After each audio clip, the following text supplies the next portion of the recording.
I'm going to be talking about capital gains.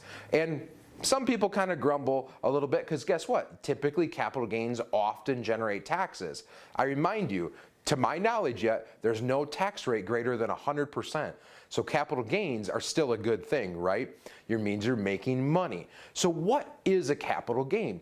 Simply put, I bought something here and I'm selling it for greater, right? I have a gain in that. So buy low, sell high creates a capital gain. So what types of things can have capital gains? Obviously stocks, right? Investments, that sort of stuff. What about property? Maybe possessions of some sort. Now you have these cryptocurrencies coming out, right? Basically anything that can appreciate in value where you have a gain from your original purchase, right? Then there's two differences. We have short-term and long-term capital gains. Short-term, simply anything held, owned, less than 1 year. Long-term, anything longer, right? And the reason why that they separate those two is they're treated differently for tax purposes.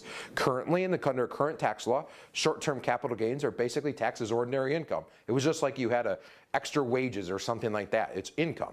Long-term capital gains are taxed at the capital gains rate dependent upon your income level. So in some cases, it can be favorably treated. And if you have higher incomes, your capital gains rates may go up a little bit under current tax laws.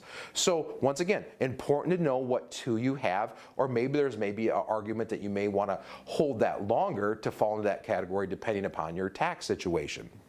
Remember, you can offset capital gains with capital losses. So the idea, I bought high and sold low there, right? I had a capital loss, that can offset capital gains. And so why could that be important? We talk a lot about tax planning on the show and mainly focus, it seems like a lot on Roth IRAs or Roth conversions, paying taxes on those 401ks and IRAs. What about these non-qualified accounts that are producing these capital gains? They call that tax harvesting. And that's something that a lot of times at the end of each year you want to be looking at. Do I have a large unrealized capital gain? And I'll get to unrealized in a second. But a large unrealized capital gain, maybe I want to look at realizing that years because I'm in a certain tax situation. So once again, plan for taxes, and even in these non-qualified non-IRA accounts.